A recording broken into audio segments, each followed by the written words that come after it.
What would you do if your husband handed you divorce papers because of one harmless night out? How far can a little flirting go before your entire life unravels? When I tried to brush off my betrayal, my husband showed me just how serious he could be. The silence in our suburban townhouse felt suffocating as I fumbled with my keys at 2:47 a.m. My head still buzzed from the drinks, and Jesse's cologne lingered on my dress. It had been such a perfect night, dancing, laughing, feeling alive again.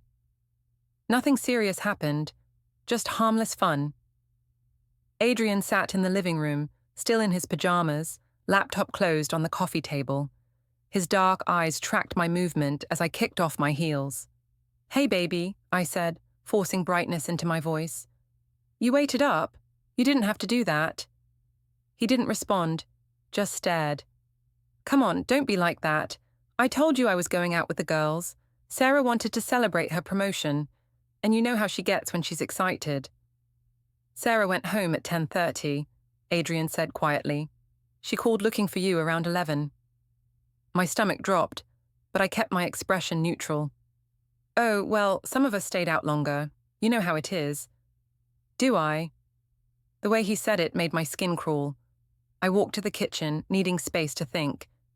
"Adrien, you're being weird. I'm allowed to have fun without checking in every 5 minutes." "Where were you, Kalantha?" I grabbed a water bottle from the fridge, buying time. "I told you, out with friends." "Which friends?" "Because Sarah was home. Jennifer was at her mom's house. Lisa was working late." How did he know all that? "There were other people there. You don't know everyone I hang out with." "Like Jesse Martin?" The water bottle slipped from my hand, clattering to the floor. "What?" "Jesse from the gym, the personal trainer who's been texting you for weeks. He's just a friend." The words came out too fast. "We work out together sometimes. It's completely innocent." Adrien stood up slowly, and I noticed how tired he looked. When had those lines appeared around his eyes? "Innocent friends don't dance like that, Kalantha." "Dance like what? We were just having fun. God, you're acting like I committed murder or something." "Someone posted a video on Instagram. You and Jesse at the downtown club." My blood turned to ice. "A video? Grinding against each other. His hands all over you. You kissing his neck." "That's not. It wasn't like that. The lighting was probably bad and people were drunk. You can't trust what things look like in videos." "I can trust what I saw with my own eyes, Kalantha." I laughed, but it sounded forced even to me. "You're being ridiculous. So I danced with someone. Big deal. Married people are allowed to dance." "Married people are allowed to dance with their spouses." "Oh, please. You never want to go out. You never want to dance. You just want to sit here with your computer and ignore me. What am I supposed to do? Become a hermit?" Adrien's jaw tightened. "You're supposed to act like you're married." "I am married. To you. And nothing happened tonight that threatens that. You were all over another man." "I was dancing. Jesus Christ, Adrien. When did you become so controlling?" He shook his head slowly. "This isn't about control. This is about respect." "Respect? I respect you. I respect our marriage. I came home, didn't I? At 3 a.m, smelling like another man." I sniffed my dress reflexively. Could he really smell Jesse's cologne? "You're being paranoid." "Am I? Because from where I'm standing, it looks like my wife is having an affair." "An affair?" I laughed again, louder this time. "Are you insane? I danced with someone at a club. That's not an affair. That's barely even flirting." "What would you call it then?" "Fun, harmless fun. The kind of thing normal people do when they're not married to someone who thinks holding hands with a stranger is adultery." Adrien was quiet for a long moment. When he spoke again, his voice was different, colder. "I see." Something in his tone made me nervous. "Look, I'm sorry if you're upset, but you're blowing this way out of proportion. Nothing serious happened." "Nothing serious?" "Right, it was just dancing, just a little fun. You're acting like I slept with the guy." "Did you?" "No, God, no. I would never. How can you even ask me that?" Because I don't know what to believe anymore. I moved toward him, reaching for his hands. Baby, you can believe me. You can always believe me. I love you. I love our family. I would never do anything to jeopardize that. He pulled away from my touch. But you did do something. I danced with someone, that's it. That's literally all that happened. You lied to me about where you were. I didn't lie, I didn't mention every single detail. You let another man touch you. He didn't touch me. Not like that. I saw the video, Kalantha. Videos can be misleading. The angle, the lighting. You don't know what you actually saw. I know what I saw. We stared at each other across the kitchen island. I could hear the refrigerator humming, the clock ticking on the wall. Somewhere upstairs, our 7-year-old daughter Issa was sleeping, completely unaware that her parents' marriage was imploding over what amounted to nothing. This is crazy, I said finally. You're destroying our relationship over nothing. I'm not the one who destroyed anything. Nothing is destroyed. We can move past this. It was a mistake in judgment, maybe, but it's not the end of the world. A mistake in judgment. Yes, a small one. The kind of thing that happens when people have been married for 8 years and stop paying attention to each other. So this is my fault. I'm not saying it's your fault. I'm saying we both could have handled things better. You could pay more attention to me, and I could be more careful about appearances. Appearances? Yes, I can see how it might have looked bad to someone who doesn't understand the situation. Adrien laughed, but there was no humor in it. The situation. Stop repeating everything I say. You're being childish. Childish. Stop it. You think I'm being childish because I'm upset that my wife was cheating on me. I wasn't cheating. How many times do I have to say it? Dancing isn't cheating. Talking to someone isn't cheating. Having fun isn't cheating. What you were doing wasn't just dancing. According to who? Some drunk person with a phone? According to me, according to anyone with eyes. I felt my phone buzz in my purse and pulled it out. A text from my sister Sabine. Girl, call me. Saw the video. We need to talk. My heart sank. If Sabine had seen it, how many other people had? Who's texting you at 3 a.m, Adrien asked. Sabine. She's probably just checking that I got home safe. Or she saw the video too. I looked up at him. How many people saw it? Does it matter? Of course it matters. If people are gossiping about us, spreading rumors. They're not spreading rumors, Kalantha. They're sharing evidence. Evidence of what? Dancing. Evidence of my wife betraying our marriage. I didn't betray anything. God, you're being so dramatic. Am I? Because from where I'm sitting, it seems pretty straightforward. You went out, you lied about where you were going, you got drunk, you let another man put his hands all over you, and now you're trying to convince me it doesn't mean anything. It doesn't mean anything. That's exactly my point. If it doesn't mean anything, why did you do it? Because I was having fun. Because I felt good. Because for once in my life, someone was paying attention to me. I pay attention to you. No, you don't. You pay attention to your work, your computer, your projects.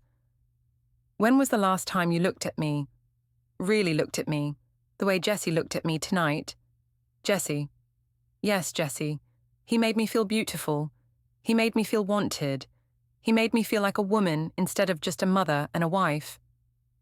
And that's what you wanted? To feel like a woman? Yes. Is that so wrong? Is it wrong to want to feel attractive and desirable? Not wrong, but there are ways to feel attractive that don't involve betraying your family. I didn't betray anyone. I danced, I laughed. I had a good time. Sue me. You kissed him? The words hung in the air between us. I felt my face flush. I didn't kiss him. I saw the video, Kalantha. You saw what looked like a kiss, in bad lighting, from a bad angle. What did it actually look like from a good angle? I was quiet for a moment too long. Kalantha. Fine. Maybe our faces got close. Maybe it looked like more than it was, but nothing happened. Your faces got close. Yes. How close? I don't know. Close. We were dancing. People get close when they dance. Close enough to kiss. I don't remember exactly. I'd been drinking. You don't remember if you kissed another man? I remember not kissing him. I remember pulling away. After how long? I don't know. A few seconds. A few seconds of almost kissing another man. Yes. No, it wasn't like that. What was it like? It was nothing. It was a moment. It was over before it started. But it did start. No. Maybe. I don't know. You're confusing me. I'm confusing you. Yes. You're twisting everything around. You're making something innocent sound sordid. I'm trying to understand what happened. What happened was nothing. I went out, I had fun, I came home. End of story. That's not the end of the story. It is for me. Adrien stared at me for a long moment. Then he picked up his laptop and headed for the stairs. Where are you going? To bed. Are we okay? He paused on the bottom step. No, Kalantha, we're not okay. But we can fix this, right? We can work through this. I don't know. What do you mean you don't know? I mean, I don't know if we can work through you cheating on me and then lying about it. I didn't cheat, and I didn't lie. Good night, Kalantha. He disappeared upstairs, leaving me alone in the kitchen. I pulled out my phone and texted Sabine back. Can't talk now. Adrien is being psycho about nothing. Call you tomorrow. Her response came immediately. Honey, that video doesn't look like nothing. I stared at the message, feeling sick. Then I typed back, it's not what it looks like. People are just gossiping because they have nothing better to do. Maybe you should talk to him. Explain what really happened. I tried. He won't listen. He's determined to make this into something it's not. What did happen? I hesitated. How could I explain it? How could I make her understand that it had felt so good to be wanted, to be desired, to feel alive again? How could I tell her that for those few hours with Jessie I had felt like myself again instead of just Adrien's wife and Issa's mother?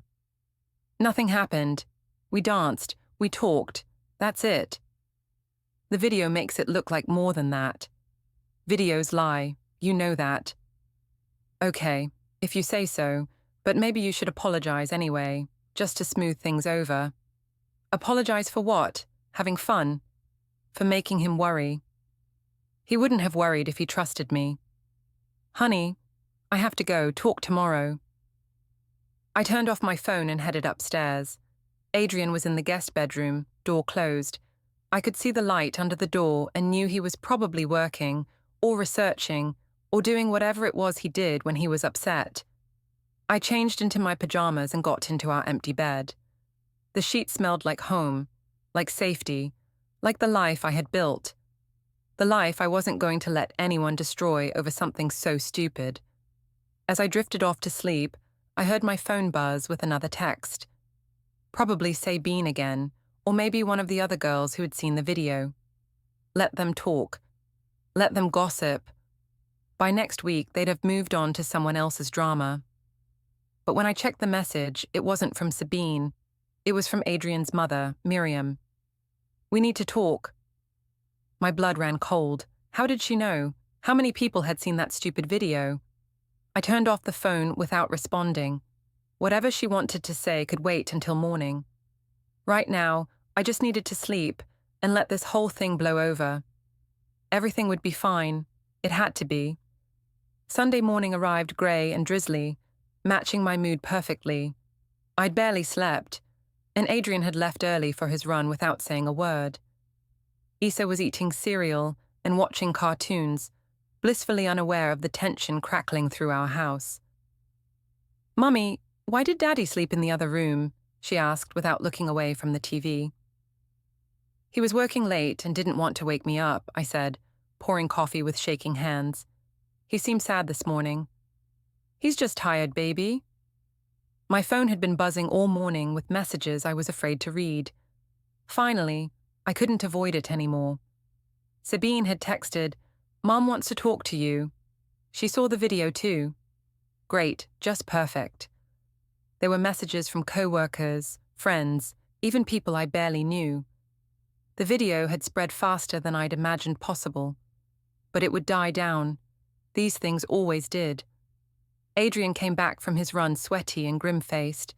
He showered without speaking to me, then announced we were still going to brunch with his mother and mine, as planned. "Maybe we should cancel," I suggested, "given everything." "No, we're going. We're going to act like a normal family." "We are a normal family." He gave me a look that could have frozen hell. The restaurant was busy with the Sunday crowd, families laughing over pancakes and mimosas.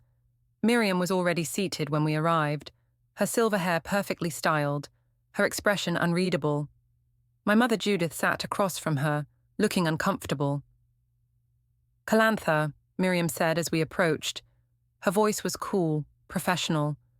She'd been a high school principal before retiring, and she still had that authority that made grown adults feel like misbehaving children. "Hi, Miriam. Mom." I kissed both their cheeks, pretending everything was normal. Issa hugged both grandmothers enthusiastically, chattering about her week at school.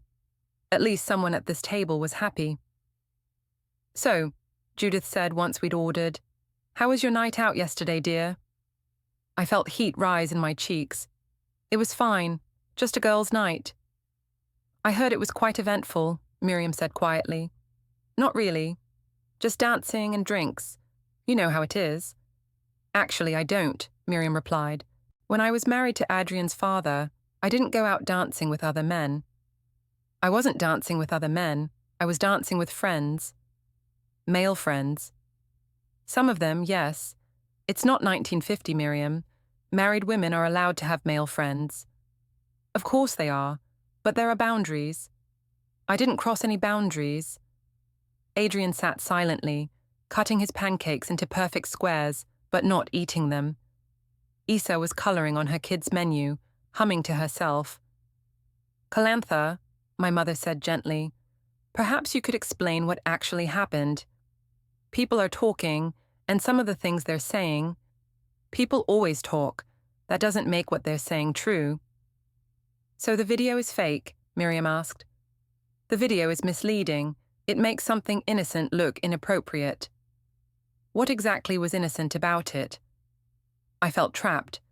"We were dancing. That's all. Just dancing." "Very intimate dancing," Miriam observed. "It was crowded. People get close when it's crowded." "And the kissing?" "There was no kissing. The video suggests otherwise." "The video is wrong." "Videos don't lie, dear," Judith said softly. "This one does." Adrien finally spoke. "She says nothing serious happened." The way he said it made my stomach clench. Nothing serious did happen. "Define serious," Miriam said. "I don't know. Sex. An actual affair.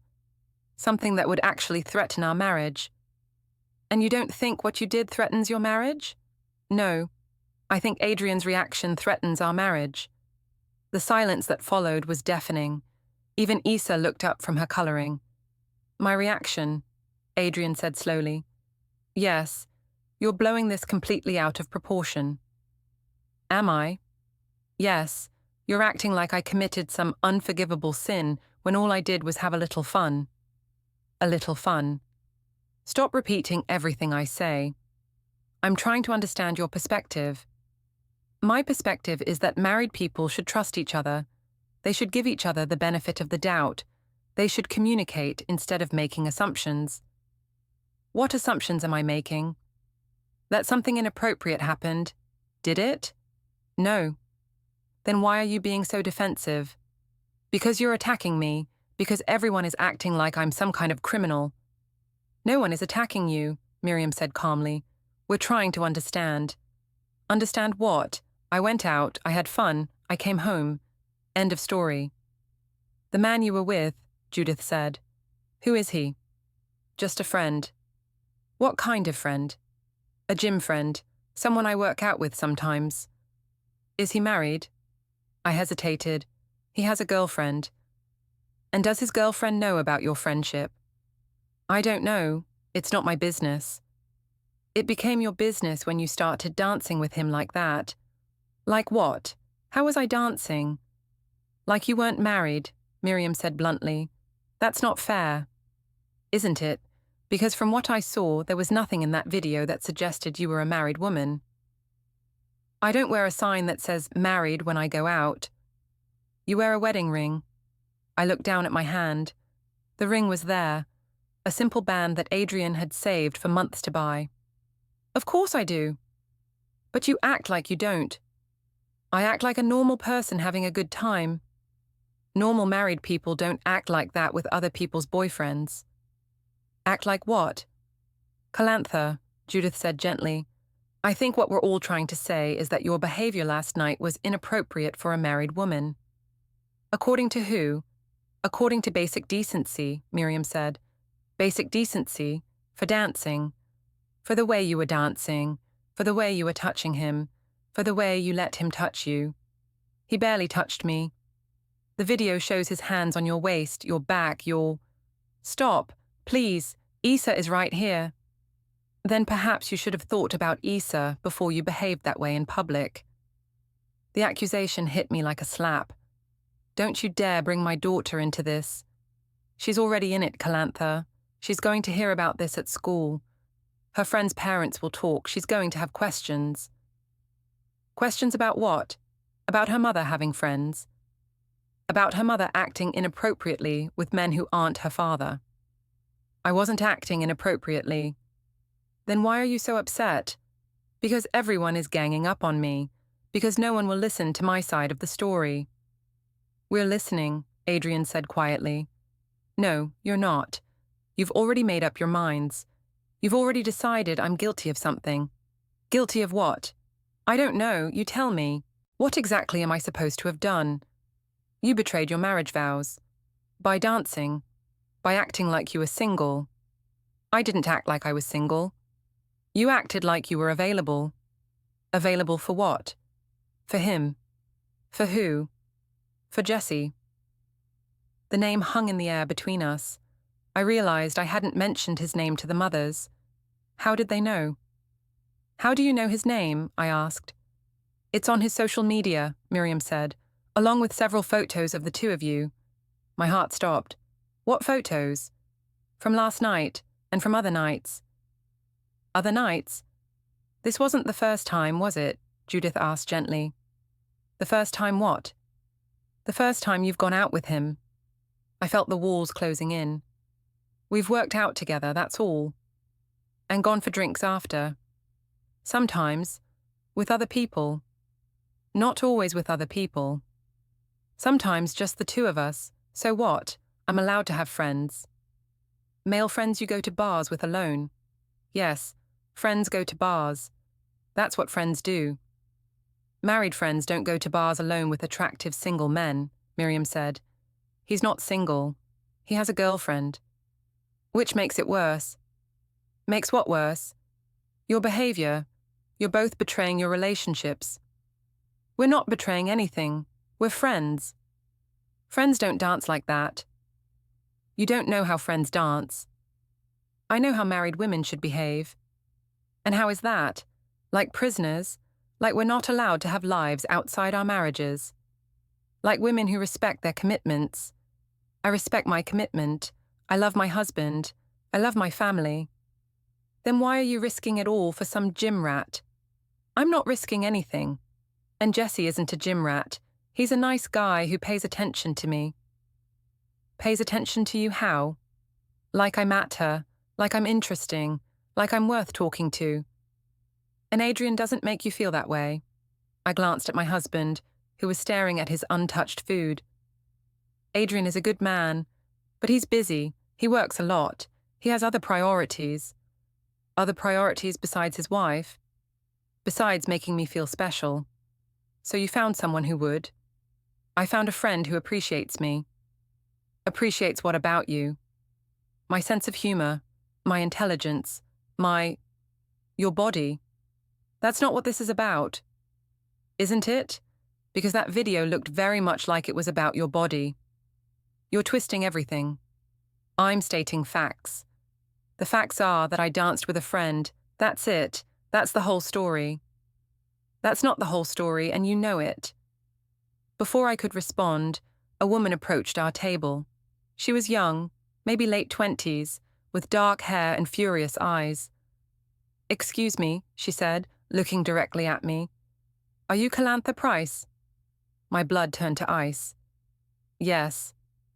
"I'm Tasha Lynn, Jesse's girlfriend." The restaurant seemed to go quiet around us. I could feel other diners turning to look. "I don't know what you want," I said carefully. "I want you to stay away from my boyfriend." "I don't know what you're talking about." "I'm talking about last night. I'm talking about the video that's all over social media. I'm talking about you throwing yourself at my man like some desperate housewife."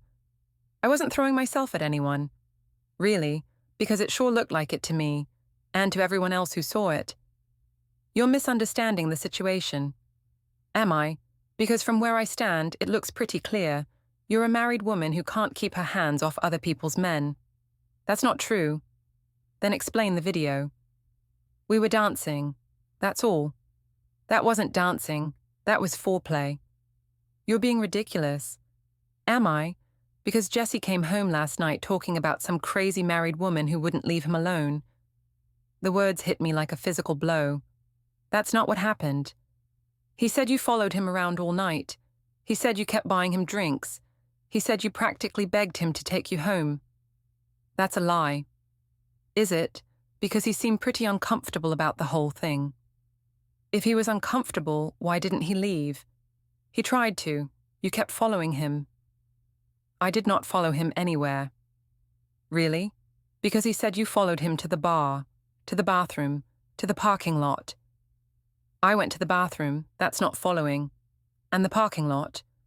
"I was getting some air." "While he was trying to leave?" "I didn't know he was leaving." "You didn't know because you were too drunk to notice." "I wasn't drunk." "You were wasted. Jesse said you could barely stand up." "That's not true." "Then how do you explain the video?" "I don't have to explain anything to you." "Actually, you do, because you involve my boyfriend in your midlife crisis." "My what?" "Your pathetic attempt to feel young again, your desperate grab for attention." "You don't know what you're talking about." "I know you're a married woman with a child who should know better."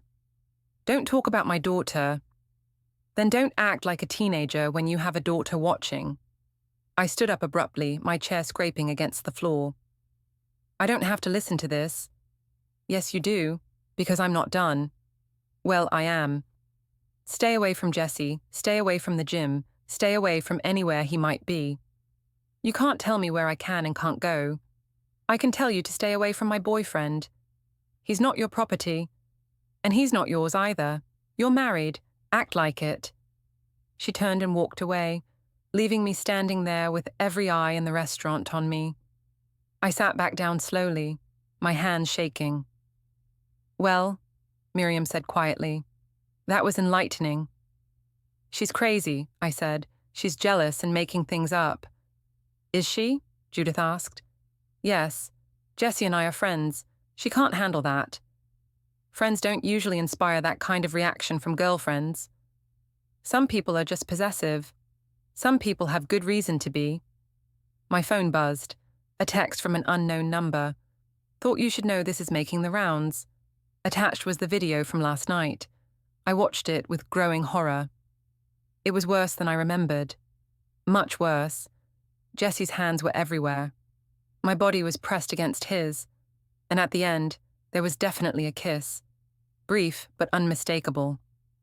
"Shit," I whispered. "Language," Judith said automatically. "This is bad," I said.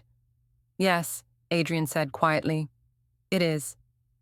"But it's not what it looks like." "What does it look like, Kalantha?" Miriam asked. "Like something it's not." "What is it then?" "A mistake. A moment of poor judgment. Too much to drink and bad lighting." "Bad lighting doesn't create physical contact." "We were dancing." "You were grinding." "We were close." "You were all over each other. It was loud, crowded." You kissed him. Barely. For like a second. You kissed another man. It wasn't a real kiss. What's a real kiss? I don't know. Something meaningful. Something intentional. That looked pretty intentional. It was a mistake. A mistake you made while sober. I'd been drinking. So you're using alcohol as an excuse? I'm not using it as an excuse. I'm explaining the circumstances. The circumstances that led you to cheat on your husband. I didn't cheat on my husband. You kissed another man. Barely. You let him touch you inappropriately. He wasn't touching me inappropriately. Where were his hands, Kalantha? I looked at the video again. His hands were on my waist, my back, my hips, places that belonged to my husband. It was dancing, I said weakly. It was cheating, Miriam said firmly. It was a mistake. A mistake you're still making by refusing to admit what you did. I'm not refusing to admit anything. Then admit you cheated. I didn't cheat. You betrayed your marriage. I made a mistake. What kind of mistake? A small one. Small? Yes, in the grand scheme of things, this is nothing. Nothing? A moment of poor judgment, the kind of thing that happens when people have been married for 8 years and stop paying attention to each other. Adrien looked up at me then, and the pain in his eyes was devastating. So this is my fault? He asked quietly. I'm not saying it's your fault. I'm saying we both could have handled things better. How could I have handled this better? By paying more attention to me, by making me feel wanted. So I drove you to cheat. I didn't cheat, and you didn't drive me anywhere. I made a choice. What choice? To have fun, to feel good about myself, to remember what it's like to be desired. By another man. By someone who appreciates me. I appreciate you. Do you? When was the last time you told me I was beautiful? I tell you all the time. When was the last time you looked at me the way Jessie looked at me last night?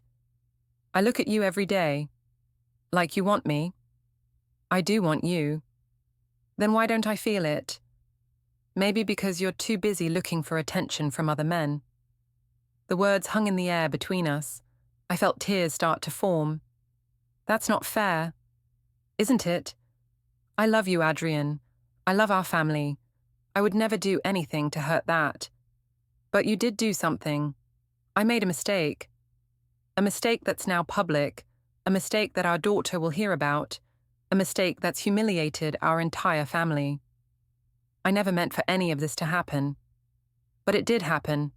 And I'm sorry. Are you? Because you keep saying it was nothing. You keep minimizing it. You keep blaming everyone else. I'm not blaming anyone. You blamed me for not paying enough attention to you. That's not blame. That's explanation. It's excuse-making. It's context. The context is that you cheated. I didn't cheat. Then what would you call it? A lapse in judgment. A lapse that involved another man's hands all over your body. It was dancing. It was betrayal. I looked around the table. Miriam's face was stone. Judith looked disappointed and sad. Issa was still colouring, but I could tell she was listening. And Adrien looked like I had ripped his heart out. I think we should go, I said quietly. Yes, Adrien said. I think we should. We gathered our things in silence. As we walked to the car, I could feel other diners watching us, whispering. The video had made us local celebrities for all the wrong reasons. In the car, Issa finally spoke up. Mummy, why was that lady mad at you? She was confused about something, baby. What was she confused about? Nothing important. Daddy, why is everyone acting weird? Adrien met my eyes in the rearview mirror. Sometimes adults make mistakes, sweetheart, and sometimes those mistakes hurt people. Did Mommy make a mistake? Yes, he said quietly. She did. Are you mad at her? I'm disappointed. What's the difference? Mad goes away. Disappointed, that lasts longer. I felt like I was going to be sick. This was spiraling out of control, and I didn't know how to stop it. When we got home, Adrien went straight to his office and closed the door. I could hear him on the phone, but I couldn't make out the words. My phone was buzzing constantly now. Messages, comments, friend requests from strangers who wanted to gawk at the train wreck of my life. I turned it off and sat in my empty living room, wondering how one night of feeling alive had turned into this nightmare. But it would blow over. It had to. People had short attention spans. By next week, they'd be talking about something else. I just had to weather the storm.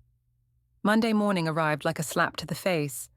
I'd spent Sunday hiding in the house, while Adrien remained locked in his office, emerging only for silent meals and to help Issa with her homework. He'd slept in the guest room again, and when I tried to talk to him, he'd simply said, "I need time to think." Time to think about what? It was one night, one stupid video. People needed to get some perspective. At work, I could feel the stares immediately. Jennifer from accounting gave me a sympathetic smile that made my skin crawl. Marcus from IT avoided eye contact entirely. By the time I reached my desk, I was sure everyone had seen the video. "Kalantha," my supervisor Sarah called from her office doorway. "Could I see you for a moment?" My stomach dropped. Sarah was the friend whose promotion I'd supposedly been celebrating Saturday night. The friend who'd gone home early and left me to make my mistake. I followed her into her office, and she closed the door behind us. "So," she said, settling behind her desk, "quite a weekend."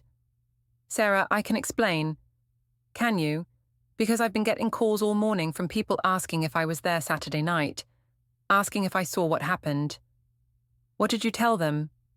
"I told them I left early," which is true. But now I'm wondering what I missed. "Nothing. You missed nothing." "Really? Because there's a video circulating that suggests otherwise. You've seen it?" "Half the office has seen it. The other half will see it by lunch." I sank into the chair across from her desk. This is a nightmare. "Kalantha, I have to ask, what were you thinking?" "I was thinking I was having fun with friends." "What friends? I didn't know any of those people." "I met them there." "You met them? You went to a club alone and met strangers."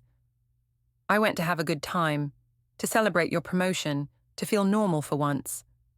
"Normal doesn't usually involve grinding on random men." "He wasn't random. He's someone I know from the gym." "The married guy?"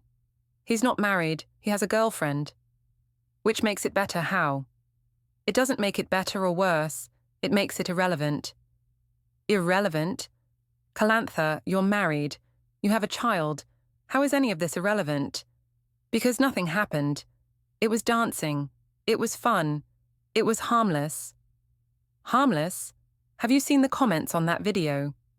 "What comments?" Sarah turned her computer screen toward me.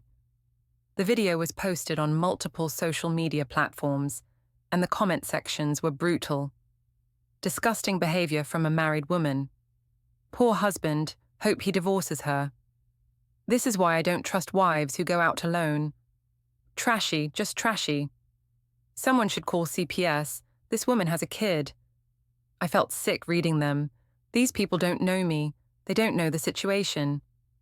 They know what they see, and what they see is a married woman cheating on her husband in public. I wasn't cheating. Then what would you call it? Poor judgment, a momentary lapse, a mistake. A mistake that's now viral. Viral? The video has been shared over 1,000 times since Saturday night.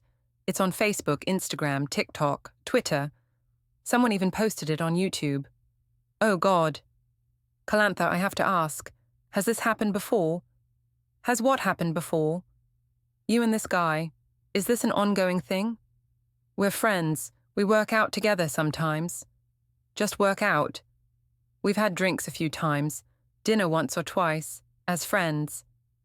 Does Adrien know about these dinners? I was quiet for a moment too long. Kalantha, he knows I have friends at the gym. Does he know you go to dinner with them alone? It's not something that comes up in conversation. Because you don't tell him. Because it's not important enough to mention. Dinner with another man isn't important enough to mention to your husband. Dinner with a friend isn't worth reporting on. A male friend, a single male friend. A friend who happens to be male. Who you're now all over the internet with. I'm not all over the internet. One video got shared. One video that shows you kissing another man. It was barely a kiss. It was enough of a kiss to end up online. It was a moment, a stupid, thoughtless moment, that you're now paying for. That we're all paying for. Adrien, Issa, me, everyone. Maybe you should have thought about that before you had your moment. Maybe I should have, but I didn't, and now I'm trying to figure out how to fix it. Can you fix it? I don't know. Adrien won't talk to me. He's acting like I committed murder. You committed adultery. I did not commit adultery. I kissed someone. For like 2 seconds. While married to someone else. While having a moment of poor judgment. Kalantha, listen to yourself. You keep minimizing this. You keep making excuses. I'm not making excuses, I'm trying to explain. Explain what? That you forgot you were married? Explain that people make mistakes. That one moment doesn't define a person or a marriage. It does when that moment is caught on video and shared with the world. The world will forget about this in a week. Will Adrien? The question hung in the air between us. Would he? Could he? I hope so, I said quietly. And if he doesn't, then I'll deal with that when it happens. Kalantha, can I give you some advice? Do I have a choice? Stop minimizing this. Stop making excuses. Stop blaming other people. What you did was wrong. Own it. I know it was wrong. Do you? Because everything you've said suggests you think it was just bad luck that you got caught. That's not what I think. Then what do you think? I think I made a mistake. I think I hurt my husband. I think I embarrassed my family. And I think I need to figure out how to make it right. Good. That's a start. A start to what? To taking responsibility for what you've done. I am taking responsibility. Are you? Because taking responsibility means admitting you were wrong. Not that you made a mistake. Not that you had poor judgment. That you were wrong. Fine, I was wrong. Say it like you mean it. I was wrong to dance with Jesse like that. I was wrong to let him touch me. I was wrong to kiss him. I was wrong to put myself in that situation. And what? And you're sorry. Of course I'm sorry. Sorry for what? For hurting Adrien, for embarrassing my family, for making this mess. And I'll never do it again. Will you? Will I what? Will you never do it again? Because this wasn't the first time you went out with this guy. This was the first time anything like this happened. But not the first time you put yourself in a position where it could happen. No. So what's changed? What do you mean? What's changed that makes you think it won't happen again? I've learned my lesson. Have you? Because you're still making excuses. I'm not making excuses. You're blaming the alcohol. You're blaming Adrien for not paying enough attention to you. You're blaming the circumstances. I'm explaining the circumstances. You're avoiding responsibility. I just took responsibility. You took partial responsibility. You admitted you were wrong, but you're still suggesting it wasn't entirely your fault. It wasn't entirely my fault. Whose fault was it then? No one's, everyone's, I don't know. Kalantha, until you can admit that this was 100% your choice and your responsibility, you're not really taking accountability. Fine, it was 100% my choice and my responsibility. Do you believe that? I'm trying to. Try harder. My phone buzzed with a text, then another, then another. I pulled it out to find dozens of messages from numbers I didn't recognize. Saw the video. You're disgusting. Hope your husband leaves you. Slut. You're poor kid. I stared at the messages in horror. How did these people get my number? Social media. Once something goes viral, people find ways to contact you. This is insane. These people don't even know me. They know what they've seen. They've seen one moment, one stupid moment. One moment that you chose. One moment that doesn't define me. Doesn't it? No. I'm a good person. I'm a good mother. I'm a good wife. Good wives don't kiss other men. Good wives make mistakes sometimes. Do they? Yes. Everyone makes mistakes. Not everyone makes mistakes that end up on the internet. Not everyone has people with cameras following them around. No one was following you around, Kalantha. You were in a public place, acting inappropriately, and someone recorded it. Someone invaded my privacy. You were in public. There's no privacy in public. There should be. Maybe, but there isn't, which is why people usually behave themselves in public. I thought I was behaving myself. You thought grinding on another man while married was behaving yourself. I thought I was dancing. You were doing more than dancing. I was having fun. At your family's expense. I never meant for it to go this far. But it did. And now I have to live with it. We all do. Your family, friends, co-workers. We all have to live with your choices. That hit hard. It wasn't just my life imploding. It was everyone around me. At home, Adrien was making dinner. We need to talk, I said. Not now. Issa's here. After dinner, I cornered him. I'm sorry, I want to fix this. I don't know if you can. It was one night. It wasn't one night, Kalantha. You've been having an emotional affair for months. That's not fair. You've been spending time with him, getting closer, developing feelings. I don't have feelings for him. Then why did you kiss him? We argued in circles until he asked, Are you willing to never see Jessie again? We work out at the same gym. Find a new gym. That's not fair. I've been going there 3 years. And I've been married to you for 8. I'm willing to set boundaries. No dinners, no drinks, just working out. Refusing to give up the man you cheated with doesn't sound like commitment. I didn't cheat. I don't love you anymore, Kalantha. The words hit like a physical blow. You don't mean that. I do. I'm leaving. What about Issa? She needs parents who respect each other. He went upstairs to pack, leaving me alone with the ruins of my life.